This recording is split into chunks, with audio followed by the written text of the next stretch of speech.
Hi, my name is Rory McEntee. I was a close mentee and student of Brother Wayne Teasdale, who coined this word, interspiritual. And currently I'm the administrator for Father Thomas Keating's Snowmass Interspiritual Dialogue Fellowship that has been an ongoing experiment for the last 30 years in interspiritual dialogue.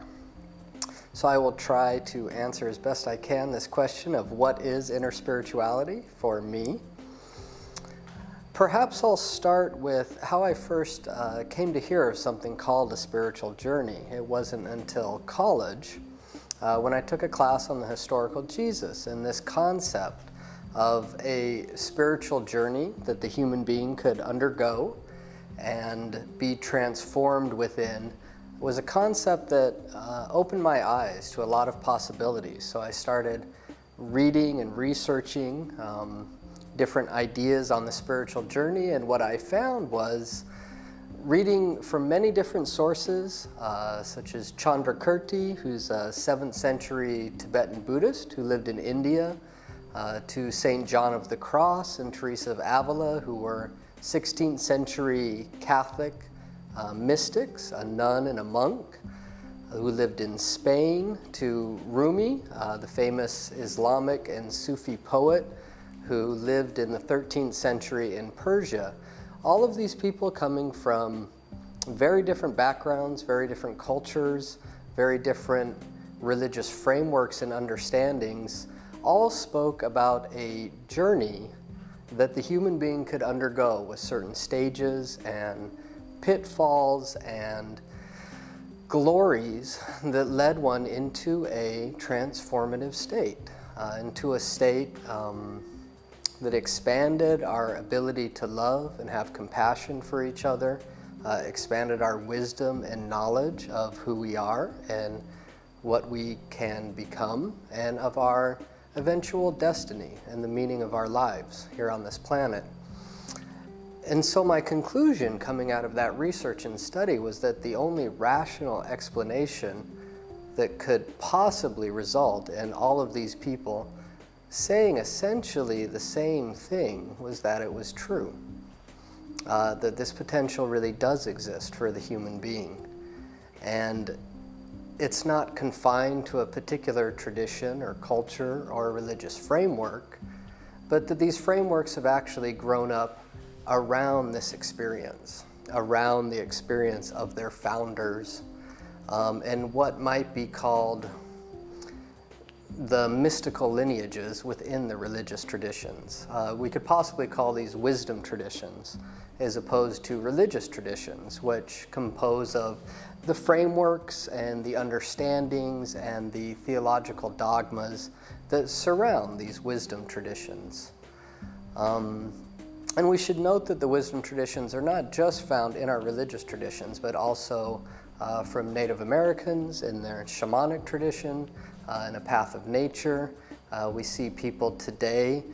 finding a very deep transformative process that opens their heart and mind through studying the biosphere and systems.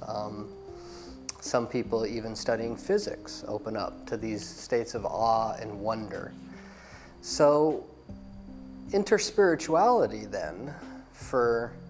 Brother Wayne, I believe, and for myself, was the phenomenon in our modern age of these many different strands and wisdom traditions that have cultivated this experience of transformation, coming together, meeting each other, being able to dialogue on what that transformative process actually is and what it looks like from each of their individual perspectives.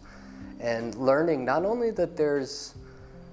certainly a similarity in the transformative process, but also that there are uniquenesses, there are different integrities in each of the traditions, and that they can learn from one another and be enriched by each other's wisdom that they've gained throughout the ages. And that where this understanding takes us, I'm not sure, but I believe it definitely speaks of a common human potential for transformation and a common human destiny, and that what might be called the human tradition can come together through the dialogue that takes place among these traditions and among people who have undergone the transformative experience in a very mature and deep way, and sharing their knowledge of it with each other. Many people today are feeling called to this transformative journey, but not necessarily to be embedded in a particular wisdom tradition. This is perhaps, while always been there in isolated cases, a new phenomenon that certainly my journey has taken me through parts of Tibetan Buddhism and Catholic Christian mysticism, Sufism, and Hindu Advaitic traditions, but all in service of this transformative process, and all attempted to be done in a very mature way, and in a way that's not just partaking of them out of a sense of novelty or a sense of fun, but actually out of a deep sense of wanting to grow in wisdom and love for others. So interspirituality for me then is the opening of all these sources of wisdom for all of us, and an opportunity to be enlightened and to be guided by mentors from different wisdom traditions,